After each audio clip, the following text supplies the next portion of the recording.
Hola chicos, buenas tardes. La clase pasada creo que quedó pendiente, ¿cómo se llama?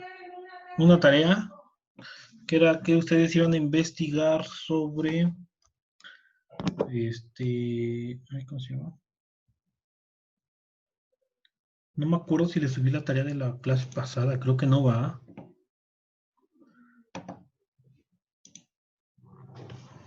Pues de hecho hay dos tareas pendientes para el martes, creo. Bueno, una de cada una materia. Déjenme entrar a diseño porque no recuerdo que les he subido diseño. Unidad 1.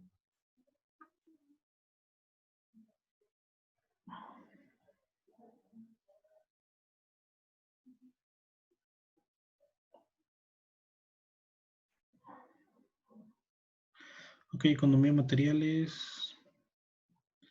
Ok, sí quedó pendiente la clase pasada, ¿no?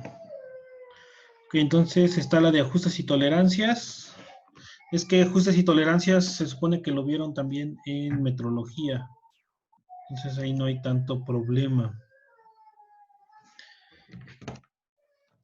Vamos a empezar con la segunda unidad. Nada más déjenme encuentro un archivo que no sé dónde lo dejé. Canvas.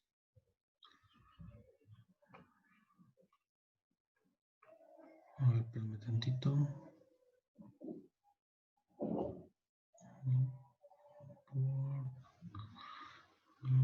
Para atrás.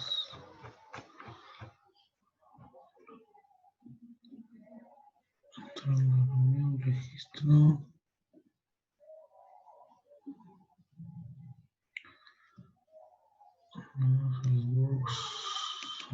Aquí está.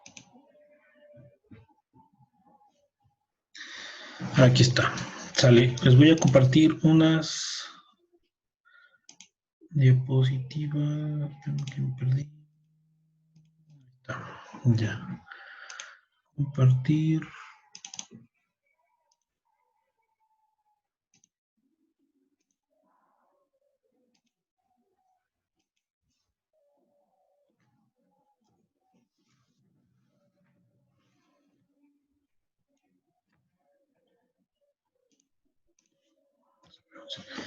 Ahí está. Ahí tenemos unas diapositivas. No están hechas por mí. Sale, pero simplemente son un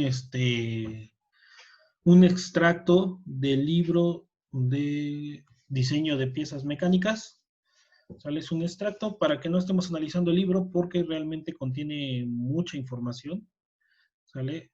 Contiene información que no es que sea mala o que sobre, pero va a ser más lenta nuestro trabajo. ¿Sale? La unidad 2, ¿sale? Es análisis de fallas por cargas estáticas. Recuerden que ya en mecánica de materiales, ¿sale? Del semestre pasado, empezamos a hablar sobre análisis de cuerpos rígidos. ¿Sale? En ese caso nosotros contemplábamos simplemente un análisis de un cuerpo sometido a cargas, ¿sale? Y empezábamos a analizar algunos elementos de estos materiales, los cuales eran, por ejemplo, cuánta carga soportaban, cómo se iban a deformar, cómo se iban a guillotinar, ¿sale? Sobre los momentos que existían en esos elementos y demás, al fin y al cabo provocado por cargas, ¿no? Pero ahí realmente no hacíamos ningún análisis de fallas, simplemente decíamos, ¿sabes qué? Si sobrepasamos cierto límite de carga, pasamos a nuestro grado de fluencia, a nuestro esfuerzo de fluencia, y entonces la pieza se empieza a deformar. Eso es lo que vimos a grandes rasgos en la materia pasada. ¿Sale? Solamente nos limitamos a eso. Pero existen algunas teorías, ¿sale? Del por qué ciertas estructuras mecánicas llegan a fallar, independientemente de que no sobrepasemos ese esfuerzo de fluencia que nosotros analizamos el semestre pasado de manera directa, sino que estas cargas pueden provocar sobrepasar esta fluencia, pero en otro tipo de escenarios o en otro tipo de aplicación de la fuerza. Posiblemente no se rompe la fluencia o nosotros podemos analizar cualquier cuerpo y nosotros podemos darnos cuenta que no solamente no solamente tiene presión en una dirección. El semestre pasado, perdón, cuatrimestre pasado hablábamos de barras y solamente existía una carga que era vertical sobre la carga, nada más. ¿Sale? ¿A qué me refiero? ¿Sale? A que, por ejemplo, lo que nosotros teníamos era una simple barra, ¿sale? Y decíamos que en esta barra pues, solamente había una carga aquí, ¿sale? Y ya, ¿sale? Para nosotros esa era nuestra carga estática. Una carga de compresión o una carga de tensión en sentido opuesto, ¿sale? Ya sea una carga así o así, y ya. No había más elementos, no había más cargas. Pero la realidad es otra. Es que en un mismo elemento estructural, nosotros vamos a tener, ¿sale? Muchas cargas. Imaginemos que nosotros tenemos un eje, ¿sale? Una barra de este estilo en el cual tiene una carga de este tipo, pero aparte también se apoya en otro elemento y ese otro elemento me genera una carga, ¿sale? Supongamos que de esta forma, ¿sale? Entonces ya tenemos dos cargas diferentes, ¿sale? Tenemos la carga que es completamente axial y tenemos otra carga adicional, ¿sale? Que me sigue generando aquí una compresión, aunque ya no es completamente de extremo a extremo, me sigue generando esta compresión de aquí, ¿sale? Entonces, lo que yo voy a tener es que en esta sección de pieza, yo voy a tener una carga mucho mayor que en esta otra sección de pieza, ¿sale? Entonces, yo debo de empezar a considerar todas las fuerzas que existen dentro de mi material, que en el mundo real, pues obviamente, son más de una sola carga. De aquí llegan y partimos a tener lo que vamos a ver esta unidad que se llama teoría de cargas, ¿sale? Teoría de fallas por cargas estáticas. Aparte está la teoría de fallas por cargas dinámicas. ¿Qué es lo que debemos tomar en cuenta para poder entender estos temas? Comprender las características de los elementos. ¿A qué me refiero? A que no es lo mismo un material dúctil a un material duro. Un material dúctil es maleable, ¿sale? Recuerden que su esfuerzo de fluencia se encuentra mucho mayor. Y primero tenemos una serie de deformaciones en el elemento que nos dan a conocer que ya entramos en la parte de fluencia. Mientras que un material frágil, un material duro, ¿sale? No tiene tanta fluencia, no vamos a ver una deformación muy grande, ¿sale? Sino que va a ser una deformación mínima y de ahí el componente falla, el componente se rompe. Por ejemplo, el vidrio es un material muy frágil, es un material muy duro. Si ustedes doblan una barra de vidrio, se van a dar cuenta que este no se va a pandear. Antes de que se deforme o antes de que la deformación sea muy visible, este se va a fracturar, va a tener ese problema, ¿sale? Entonces, ¿qué es lo que tenemos que ver o que tenemos que entender para poder entender la teoría de fallas? Son esos dos elementos. Sale resistencias estáticas, que es lo que nosotros vimos el cuatrimestre pasado, y concentración de esfuerzos. ¿Qué es concentración de esfuerzos? Un fenómeno que aparece en piezas que no son uniformes. Recuerden que el cuatrimestre pasado estuvimos analizando piezas completamente sólidas y eran completamente uniformes. Al ser completamente uniformes, el esfuerzo de igual forma es completamente uniforme, que era lo que les mencionaba el semestre pasado, ¿no? Si mi material no es uniforme y, por ejemplo, es una barra de aluminio y esta tiene mucha porosidad y esta porosidad, pues sí es algo agravante, lo que va a generar es que donde existan esos poros va a ser más probable que el elemento falle. ¿Sale? Esos son concentradores de esfuerzos naturales del material. O sea, yo no puedo controlar que al 100% que no exista ninguna burbuja dentro de una barra.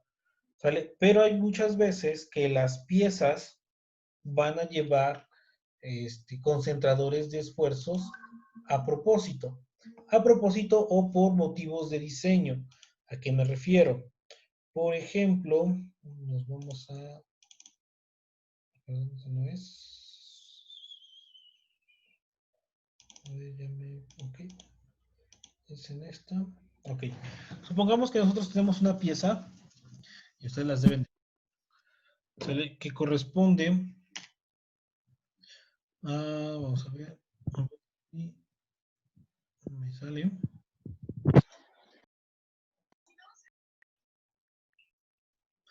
Supongamos que tenemos esta pieza, aquí va una barra y demás, ¿no? ¿Sale? Y si la vemos de forma superior, vamos a obtener simplemente la misma pieza, sea así. Aquí está ya el donde entra la barra. Y resulta que aquí tenemos un orificio. ¿Sale? Hasta aquí vamos bien. Ya sabemos que aquí va otra y demás, ¿no? Aquí va un orificio que es pasante. ¿Sale? ¿Qué es lo que vamos a tener aquí? Si nosotros analizamos esto como una sola barra, ¿sale? Vamos a tener la ideal, que es esta, es una barra completamente sólida, ¿sale? Y la real, que es una barra que tiene un orificio. ¿Qué es el concentrador de esfuerzos? Pues el concentrador de esfuerzos es aquel lugar donde el esfuerzo va a ser muchísimo mayor con respecto de la demás pieza. ¿A qué me refiero? En esta pieza sólida que tiene las mismas dimensiones, ¿sale? El esfuerzo va a ser exactamente el mismo en cualquier sección de área. Pero en esta pieza que nosotros tenemos aquí, el esfuerzo va a ser diferente, al menos en esta sección y en esta sección, o sea, en esta sección de aquí y en esta, el esfuerzo va a ser exactamente el mismo. Pero en la sección que voy a sombrear el negro, ¿sale? Vamos a tener algo que se llama concentrador de esfuerzo. ¿Qué es eso? Que en esta sección el esfuerzo va a ser muchísimo mayor con respecto a las otras dos áreas. Y este concentrador de esfuerzo yo lo debo considerar. Yo no puedo utilizar el mismo factor de seguridad, recordando que es un factor de seguridad, es una tolerancia que le damos hacia el esfuerzo. Yo no puedo considerar el mismo factor de seguridad aquí que acá. ¿Sale? ¿Por qué? Ni los mismos esfuerzos generales aquí que en una pieza de este estilo. ¿Por qué? Por este orificio de aquí. ¿Sale? Recordemos que un esfuerzo, ¿sale? Recuerden que el esfuerzo era igual a la carga en relación al área. Si nosotros analizamos esta pieza, aquí yo tengo un área mucho mayor en relación aquí. ¿Sale? Entonces, en esta área que es menor, el esfuerzo va a ser mayor.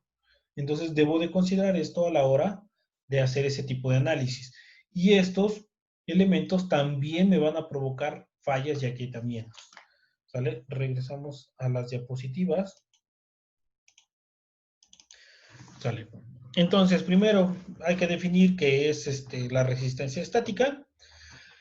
Y recordemos, ¿sale? Que el semestre pasado nosotros les mencioné que existen tablas y que existen laboratorios que se encargan de hacer esos experimentos con esos materiales para determinar cuáles son sus características de resistencia para que el diseñador ya tenga esa información y no tenga que estar haciendo esa investigación de ver si los materiales que él está seleccionando son los adecuados. ¿Sale? Entonces, por ejemplo, yo puedo buscar, si yo me dedico al diseño y lo que yo voy a hacer, ¿sale? No pone en riesgo la integridad de una persona, ¿sale? Esa es la primera pauta cuando yo soy diseñador. Si lo que yo voy a hacer no va a poner en riesgo a ninguna persona, si llega a fallar, yo puedo utilizar datos estadísticos de valores que yo puedo encontrar en tablas, ¿sale? Como las que vimos el semestre pasado. ¿sale? Yo me consigo una tabla de aluminios y en esa tabla de aluminios viene toda la resistencia de fluencia, el esfuerzo último, y puedo utilizar esos valores para diseñar.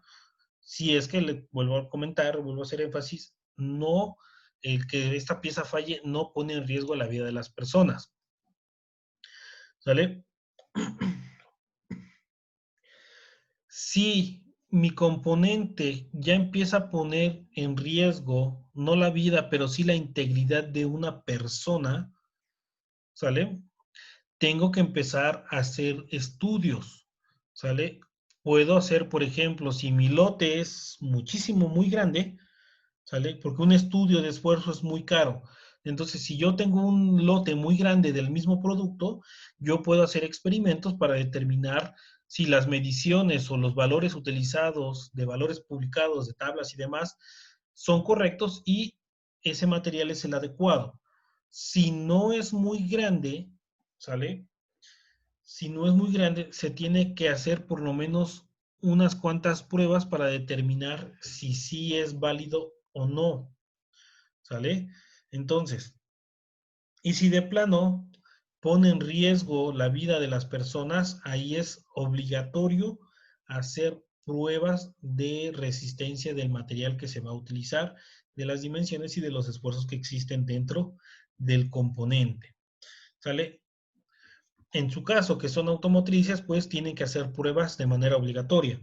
Por eso es que los vehículos, cuando ya están construidos, los someten a pruebas en los cuales por lo menos un auto de cada lote es completamente destruido para determinar si sus características de resistencia son las adecuadas. ¿Sale? Y llegamos a la parte de concentración de esfuerzos. ¿Sale? Les comentaba, ¿qué es la concentración de esfuerzos? Pues la concentración de esfuerzos simplemente son esas alteraciones de la uniformidad de las piezas que me van a generar distorsiones distorsiones en el funcionamiento de las cargas. Por ejemplo, aquí tenemos una pieza, ¿sale? Que es más o menos lo que les había dibujado. ¿Sale? La cual en una sección es uniforme, pero en el centro tenemos un orificio, ¿sale? Estas líneas que nosotros vemos aquí, ¿sale? Son líneas de cómo se estaría comportando la tensión dentro de la pieza. Y si nosotros analizamos donde tenemos la curvatura, ¿sale? Nosotros vamos a tener aquí una deformidad en cómo es que este esfuerzo existe dentro de mi pieza. ¿Sale? Y aquí tenemos esta imagen, ¿sale? Esta gráfica que tenemos nosotros aquí, ¿sale? Esta de aquí, ¿sale? Me muestra lo que es el esfuerzo máximo real, ¿sale? Mi esfuerzo máximo, recuerden que es el que yo calculo con las tablas, o es lo que máximo, posiblemente es el esfuerzo de fluencia, posiblemente es el esfuerzo último, ¿sale? Pero es el esfuerzo máximo que yo estoy determinando. Si se dan cuenta, aquí donde no existe ninguna alteración, no hay ningún orificio uniforme, el esfuerzo máximo es el mismo, ¿sale? Es uniforme. Pero una vez que nos vamos acercando al orificio, ¿sale? El esfuerzo máximo empieza a incrementar, ¿sale? ¿Dónde va a ser el mayor el esfuerzo máximo? En el lugar donde haya menos área, que tendría que ser en este lugar. ¿Sale? Hasta aquí vamos bien. Y entonces si yo calculo mi pieza para el esfuerzo máximo uniforme, ¿sale? Y después resulta que lleva orificios ese material, lo que voy a provocar es que cuando llegue este esfuerzo, aquí, cuando llegue el esfuerzo máximo, la pieza se va a agrietar aquí. Y una vez que empezamos a tener una grieta, pues la pieza queda en algunos casos completamente obsoleto. ¿Sale? Entonces, el factor teórico de concentración de esfuerzos, ¿sale? Nosotros vamos a tener dos, ¿sale? KT, ¿sale? Que es para esfuerzos axiales, y KTS, que es para esfuerzos cortantes, ¿sale? Recuerden que este esfuerzo es axial y este otro es el que nosotros conocemos como el guillotinamiento de las piezas, ¿sale? Que se quiebran. ¿Sale? Entonces, para poder nosotros calcular concentradores de esfuerzos, ¿sale? Existen tablas que nos van a ayudar, no, obviamente no existen tablas para todos los casos, ¿sale? Pero sí hay tablas que nos van a permitir ayudar a conocer esas concentraciones de esfuerzos o esos esfuerzos máximos, ¿sale? Aquí tenemos, por ejemplo, la comprensión en una barra simple, la que teníamos en el dibujo, ¿sale? Nos da cuál es el esfuerzo nominal, ¿sale? Que es la fuerza sobre el área normal, ¿sale? Y después nos da ahí una fórmula, ahorita la vamos a ver, las tablas, que aquí nos colocaron toda la información, ¿sale? Ahorita vamos a ver, les voy a compartir de una vez. A ver, espérenme. Vamos a... ¿No es? Es esto.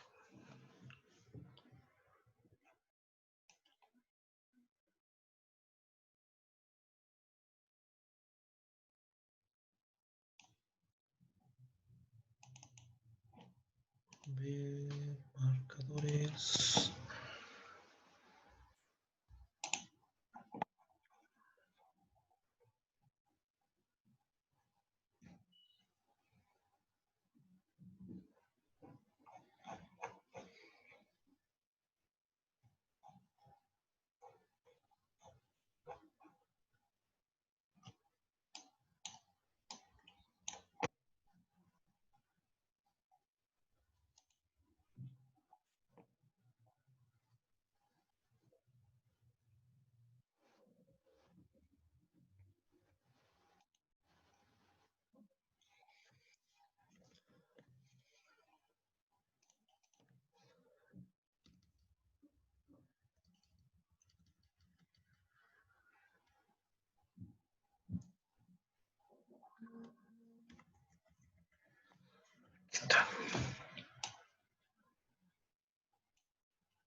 Compartir pantalla. Sale.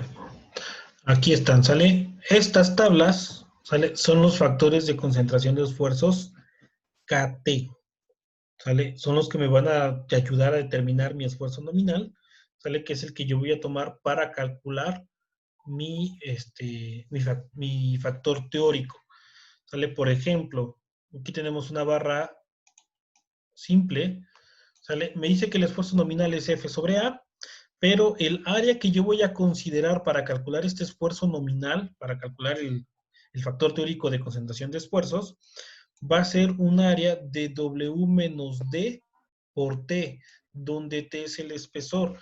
¿A qué se refiere? ¿Sale? Le vamos a escribir, me dice que el esfuerzo nominal va a ser igual, ¿sale? A F sobre A, donde A va a ser igual a W menos D por T. ¿Sale? Hasta aquí vamos bien. Y para recordar, el factor de concentración teórico de concentración de esfuerzos, KT, es igual al esfuerzo máximo sobre sigma nominal. ¿Sale?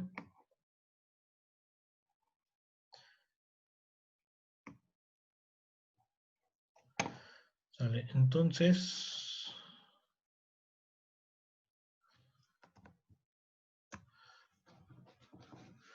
voy a dejar de... Ahí está. ¿Sale? Entonces tenemos eso, ¿sale? Y vamos a dibujar nuestra pieza. ¿Sale? Vamos a hacer lo siguiente. Esta pieza, tenemos aquí un orificio. Vamos a decir que la pieza es de 2 pulgadas. ¿Sale? El orificio... Déjenme... Ok, este es W.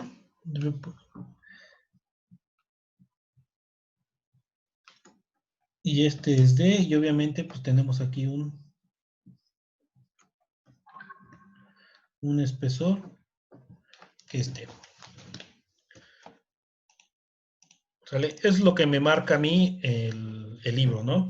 Tengo una barra, esta barra, una solera, tiene una altura W, ¿sale? Tiene un orificio en el centro, que es un diámetro, ¿sale? Y tiene un espesor, ¿sale? Vamos a dar los siguientes datos. W es igual a 2 pulgadas, ¿sale? El diámetro del orificio es de 1 pulgada, ¿sale? T, vamos a darle un espesor de 0.5 pulgadas, ¿sale? Hasta aquí vamos bien. Ahora, hacemos lo siguiente, ¿sale? Si yo calculo un esfuerzo normal, ¿sale? Supongamos que tiene una carga P, ¿sale? De, no sé, 1000 PSI, ¿sale? Que es muy poquito.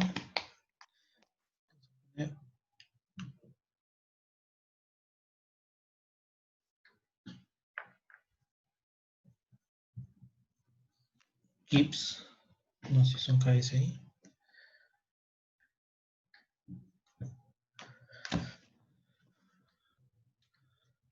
Hablamos de una KSI, ¿sale?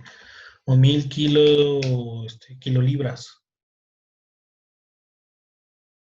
Gibbs.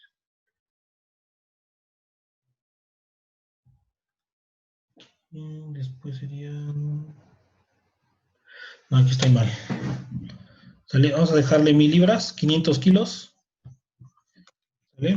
Y ahí está, ahora sí. O Gibbs, kilopounds. ¿Sale? Hasta aquí vamos bien. Entonces, si yo calculo, por ejemplo, el esfuerzo que tendría la pieza si fuera completamente uniforme, recordemos que serían las 1000 libras sobre su área, considerando que no hay ningún orificio, ¿sale? Estamos a sacar el esfuerzo normal de una barra uniforme, sería esto por el área, y el área sería de 2, es un rectángulo, 2 por 1 serían 2 pulgadas cuadradas, que sería igual a 500 PSI, ¿sale? Ese sería mi esfuerzo normal, sin orificios, ¿sale? De una pieza completamente uniforme. Ahora, mi esfuerzo nominal va a ser igual a 1000 libras sobre, ahora mi área es W menos D, ¿sale? Que serían 2 menos 1, ¿sale? Por el espesor que es 1, que serían las 1000 libras sobre 2 menos 1 sería 1 por 1, 1, que va a ser igual a 1000 PSI.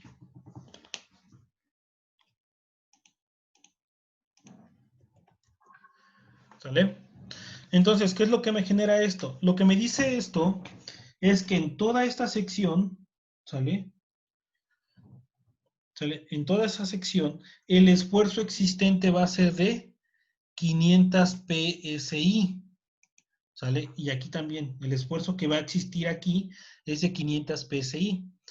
Pero en este punto de aquí, ¿sale? En esa línea roja que está en el centro, el esfuerzo es de 1000 PSI, o sea que el esfuerzo es el doble, ¿sale?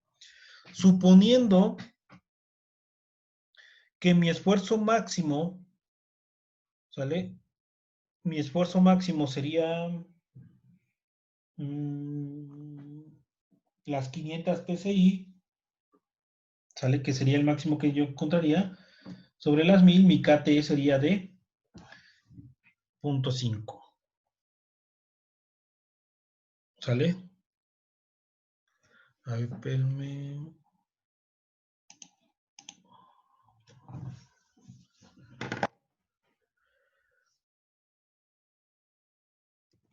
Espérame todo esto.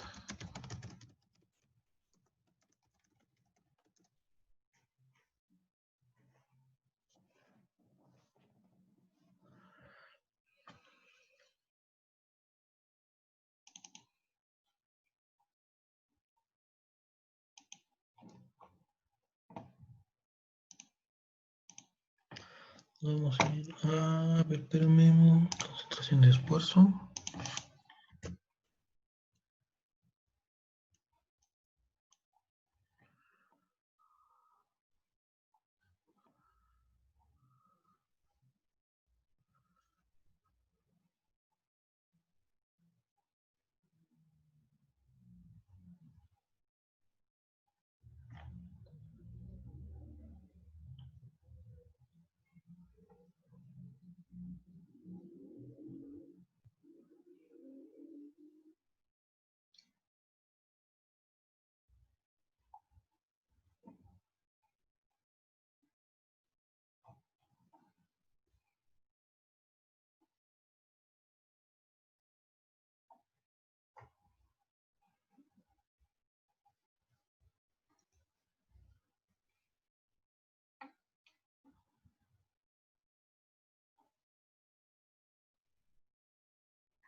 Ahí está, espérame.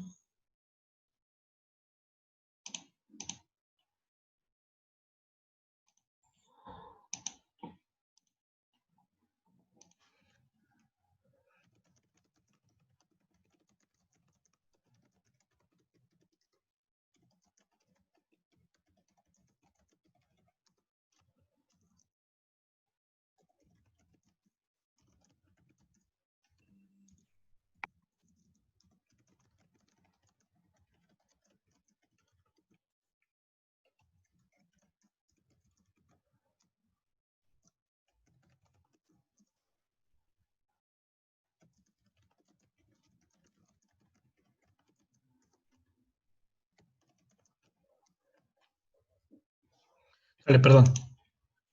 Ahora,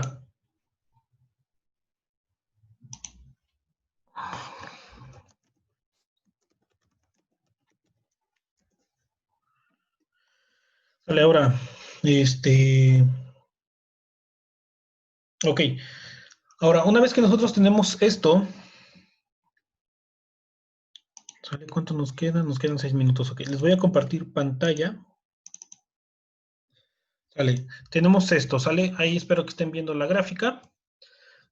Y nos marca lo siguiente, ¿sale? La división de W, de DW, ¿sale? Nosotros ya tenemos W y tenemos D, ¿qué es esto? ¿Sale? ¿Qué es DW? Es la relación que va a existir entre el, el diámetro del círculo, ¿sale? Y la distancia de nuestra pieza, ¿sale? Nuestra altura de pieza, en este caso es W. Nosotros hacemos la operación, que en este caso es 2 entre 1, ¿sale? Perdón, 1 entre 2, y esa fórmula sería 0.5, ¿sale? Entonces trazamos una línea, y luego de donde nosotros tenemos ese intervalo, ¿sale? Trazamos otra línea y simplemente la colocamos más o menos a donde intersecta, ¿sale? Hasta aquí vamos bien. Y con esto nosotros obtenemos el valor teórico de KT. En este caso es de 2.2. ¿Sale? Voy a borrar esto. Y tenemos, ¿sale? Tenemos que nuestro esfuerzo nominal que ya calculamos, ¿sale? Es igual, quedamos a 1000 PSI, ¿sale? Hasta aquí vamos bien. Ese es mi esfuerzo nominal. ¿Para qué me sirve KT? Recordemos que KT la tenemos acá arriba. A ver, regreso ya a la... Dejo de compartir para que veamos, ahí está, ¿sale? A partir de esta ecuación, yo voy a calcular cuál es el esfuerzo máximo que yo le puedo aplicar a esta pieza por motivos del concentrador de esfuerzos que tenemos, ¿sale? Por lo tanto, yo voy a hacer que el esfuerzo máximo va a ser igual, ¿sale? A KT por el esfuerzo nominal. Entonces, el esfuerzo máximo que yo le puedo aplicar a esta pieza de aquí, ¿sale? Va a ser igual a KT, que nuestro KT, ¿sale? Visualizando la gráfica, es aproximadamente a 2.2. Lo vamos a redondear hacia arriba, ¿sale? Entonces, nuestro KT es de 2.2, ¿sale? Entonces, sería igual a 2.2 por mi esfuerzo nominal, que es de 1000 PSI, ¿sale? Haciendo la operación, ¿sale? Que no es tan compleja, ¿sale? Nos queda un esfuerzo máximo de 2200 PSI, ¿sale? Eso es lo que me indica un concentrador de esfuerzos. Aunque el esfuerzo máximo que aquí yo voy a tener, en teoría, o el esfuerzo que yo aquí tengo, ¿sale? Máximo yo lo puedo incrementar a los 2200 PSI. Si yo aumento más de eso, lo que va a pasar pues, es que la pieza va a fallar, ¿sale? Para eso me sirve a mí el concentrador de esfuerzos, ¿sale? ¿Dudas hasta acá, chavos?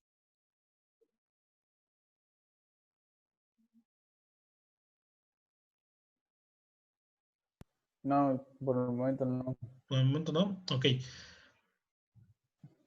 Les voy a subir, que ya se va a acabar la clase, en pantalla. Ese dos nos lo va a subir. Sí, el video lo voy a subir. Les voy a subir todas las gráficas, ¿sale? Esta es otra, barra rectangular con agujero transversal en flexión. Ok, aquí debemos de tomar en cuenta para qué sirve cada gráfica. ¿Sale? Esta primera gráfica es de tensión, la siguiente es la misma pieza, pero es para flexión. ¿Sale? Eso quiere decir que aquí le están agregando una fuerza de manera perpendicular. Aquí tenemos otro tipo de pieza. ¿Sale? Y aquí, si se dan cuenta, ya tenemos más elementos. Tenemos la relación W sobre D y tenemos la relación R sobre D. ¿Sale? Entonces, estas dos relaciones las debemos tomar en cuenta. Primero tomamos en cuenta, por ejemplo, la relación R sobre D. Supongamos que nos da 20. ¿Sale? Y luego tomamos en cuenta la relación WD. ¿Sale? Y ahí seleccionamos cuál barra es, cuál línea es, ya sea de 1.05, 1.1, 1.2, 1.5 o 3. ¿Sale? La que más se acerque, redondeando siempre hacia arriba. Una vez que ya calculamos también W sobre D y ya seleccionamos cuál es la línea, simplemente, ¿sale? Obtenemos el valor. Un ejemplo, ¿sale?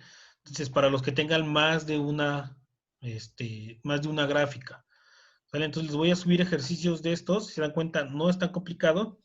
Aquí ya nos dice cómo calculo el esfuerzo, ¿sale? Y me da cómo calculo A.